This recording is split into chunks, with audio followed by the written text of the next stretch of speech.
Shalom, I'm Rabbi Michael Panitz. I'm the Rabbi of Temple Israel of Norfolk, Virginia, and I have the honor to be speaking to you from the pulpit of my congregation. It so happens that today I'm speaking to you on Israel's Independence Day. Today is the 75th anniversary of the independence of the State of Israel, and my message is entitled, Why We Need Israel.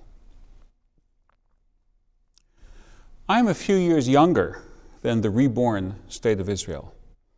Its milestone birthdays remain meaningful to me, and I would wish that this were true for all Jews alive today. I celebrated Israel's 25th and 50th anniversaries, and now it is Israel's 75th. Let us seize the opportunity opened by such milestones to think beyond the headlines of the moment or even of the current year.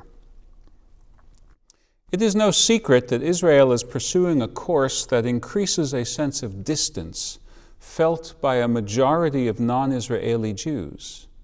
For that matter, an unprecedented number of Israeli citizens, who are after all our Jewish siblings and cousins, they too are protesting the immoderate steps being taken by the current governing coalition in Israel.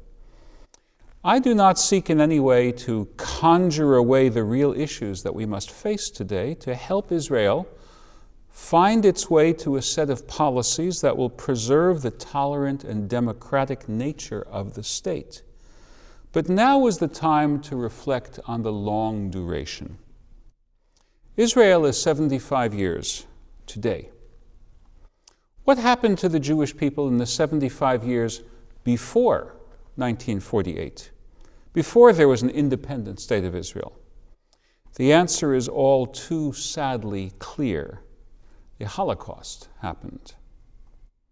Nor was the Holocaust the only outbreak of murderous anti-Jewish violence in that 3/4 of the century, although its unprecedented scope shadows our longer historical memory.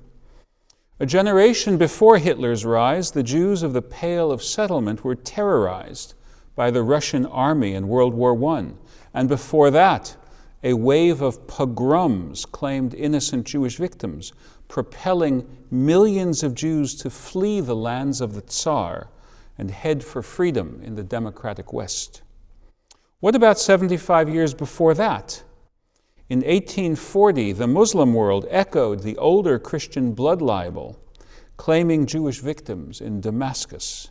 And a generation before that, the victorious European nations, having defeated Napoleon, undid his work of emancipating the Jews of Germany, leaving them without the citizenship that they craved.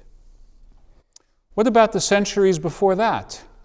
In the mid-17th century, the violence against Jews unleashed by the Ukrainian Cossack Bogdan Khmelnytsky claimed tens of thousands, perhaps hundreds of thousands of Jewish lives.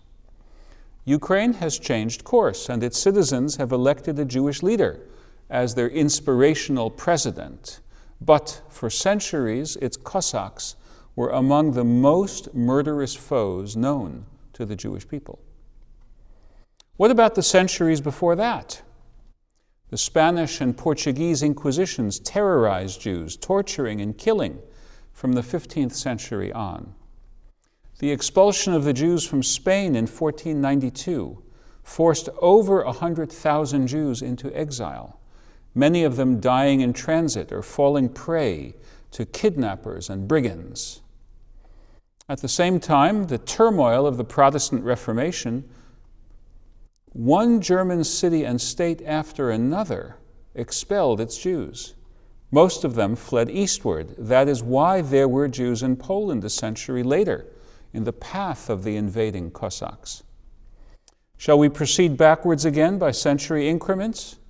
During the Black Death of the mid-14th century, the populace blamed the Jews for the high mortality.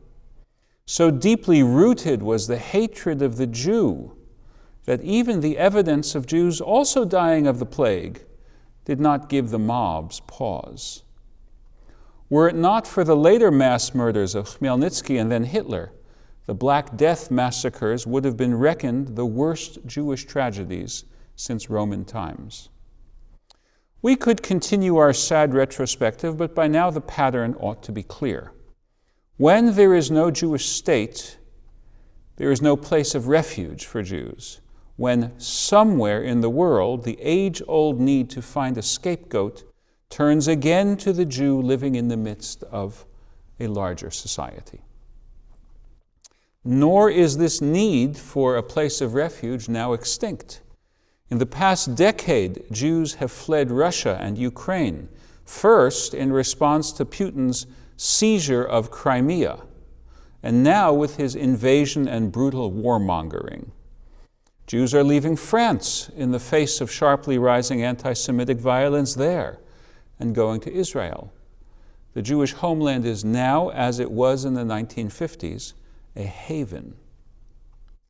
In the words of the Passover song, Dayenu, that would be enough, but there is more.